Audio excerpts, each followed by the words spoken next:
What's up, YouTube?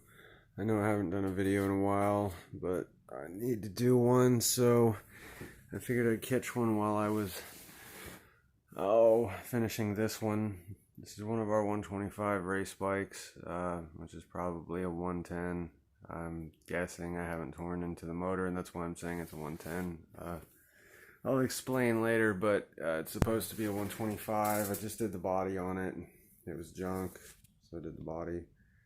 Painted the frame, putting a new stator in it. It's got a 26 mil key in on it. Blue carburetor to match, 26 millimeter intake, 28 millimeter exhaust.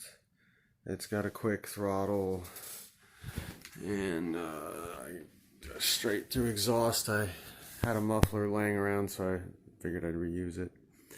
Doesn't look so bad. I gotta get the brakes working. The rear brake needs fluid, and the front one needs a master cylinder.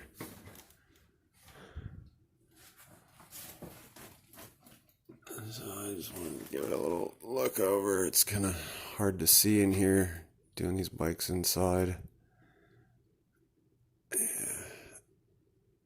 I'll give you a video of it whenever it's running, but right now this is a Christmas thing. Guy wanted to get it done, so I'm trying to get it done before Christmas. I'm not feeling well. I have a sore throat, and I didn't even work today, but it's Sunday, so I can't get in too much trouble for not doing anything on a Sunday. Yeah, it's a good look. Anyway, I'll get back to you guys whenever I get it running.